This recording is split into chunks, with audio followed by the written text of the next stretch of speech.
கிறிஸ்துவுக்குள் அன்பானவர்களே, இயேசு கிறிஸ்துவின் நாமத்தில் உங்களுக்கு அன்பின் வாழ்த்துக்களை தெரிவித்துக் கொள்கிறேன்.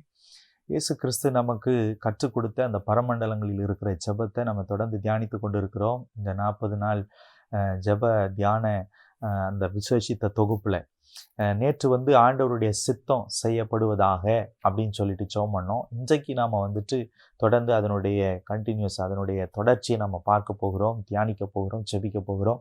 மத்தேயு எழுதின சுவிசேஷம் 6ஆம் அதிகாரம் 11வது வசனம். எங்களுக்கு வேண்டிய ஆகாரத்தை இன்று எங்களுக்கு தாரும். அழகா ஜெபம் பண்ணுறது சொல்லி கொடுத்துருக்கிறார் ஏசப்பா நமக்கு.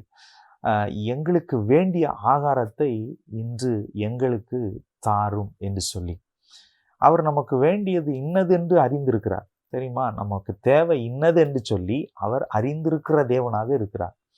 நமக்கு என்ன தேவை, நமக்கு என்ன உடை தேவை, நமக்கு என்ன உணவு தேவை, நம்மளுக்கு என்ன ஆகாரம் தேவை, நமக்கு எல்லாம் என்னென்ன தேவை, எந்தெந்த நேரத்தில் என்னென்ன தேவைங்கிறது இன்னது தேவைன்று அவர் அறிந்திருக்கிறார். அப்போ ஏன் இப்படி ஜெபம் பண்ணணும்? அப்படி தேவைன்னு அறிந்திருந்தா கூட நம்ம இப்படி கேட்க வேண்டும். ஆண்டவரே, இன்றைக்கு எங்களுக்கு தேவையான ஆகாரத்தை இன்றைக்கு எங்களுக்கு தாருங்க ஆண்டவரே அப்படின்னு சொல்லிட்டு பாருங்க. சாப்பாடு ரொம்ப முக்கியம். நம்ம எது இல்லைனாலும் இருந்துடலாம்.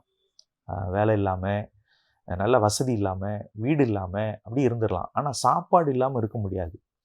சாப்பாடு இல்லாத ஒரு சூழ்நிலை வந்துருச்சுன்னு வச்சுங்களேன், அது ரொம்ப கஷ்டமான சூழ்நிலை. நாங்கள் சில நாட்கள் அப்படி இருந்திருக்கிறோம். அப்படி சாப்பாடு இல்லாமல், சாப்பாட்டுக்கு கஷ்டப்பட்டு அங்கேயும் அலைஞ்சு திரிஞ்ச நாட்கள் உண்டு. அதனுடைய வேதனை எனக்கு தெரியும். அப்படிப்பட்டதான சூழ்நிலையில் இன்றைக்கு அநேகர் இருக்கிறார்கள். இந்த ஜெபம் பார்த்தீங்க அப்படின்னா, நமக்கு மட்டும் செய்வதற்காக அல்ல. ஆண்டவரே, இன்றைக்கு தேவையான அந்த ஆகாரத்தை இன்றைக்கு எங்களுக்கு தாரும் என்று சொல்வது நமக்கு மட்டும் இல்லை, நம்ம சுற்றிலும் நிறைய பேர் அப்படி இருக்கிறாங்க. சாப்பாட்டுக்கு வழி இல்லாத சூழ்நிலை. அப்படிப்பட்ட சூழ்நிலைகளில் இருக்கிறவர்களுக்காக ஆண்டவரை நான் மன்றாடுகிறேன்னு கூட சொல்லலாம். கொல்கட்டா சிட்டியில் மாத்திரம் 1,00,000 பிச்சைக்காரர்கள் இருக்கிறார்கள். தினமும் போய் யார்கிட்டையாவது கையேந்தணும், யார்கிட்டையாவது போய் கையேந்தி சாப்பாட்டுக்கு நிற்கணும். அந்த காசு வந்தாலோ இல்லை யாராவது ஏதாவது கொடுத்தா தான் சாப்பிட முடியும். ஒரே ஒரு சிட்டியில் மாத்திரம், கொல்கட்டா சிட்டியில் மாத்திரம் 1,00,000 பிச்சைக்காரர்கள் இருப்பார்கள் சொன்னால், இந்தியா முழுவதும் எவ்வளோ பிச்சைக்காரங்க இருப்பாங்க பாருங்கள். இந்தியா முழுவதும் சாப்பாட்டுக்காக அலைந்து திரிகிறவர்கள் எவ்வளோ பேர் இருப்பாங்க பாருங்கள். இன்னைக்கு ஜெபம் பண்ணுவோம். இந்த ஆகாரம் என்கிற இது அதுக்கு மட்டும் மாத்திரம் இல்லை பாருங்கள்.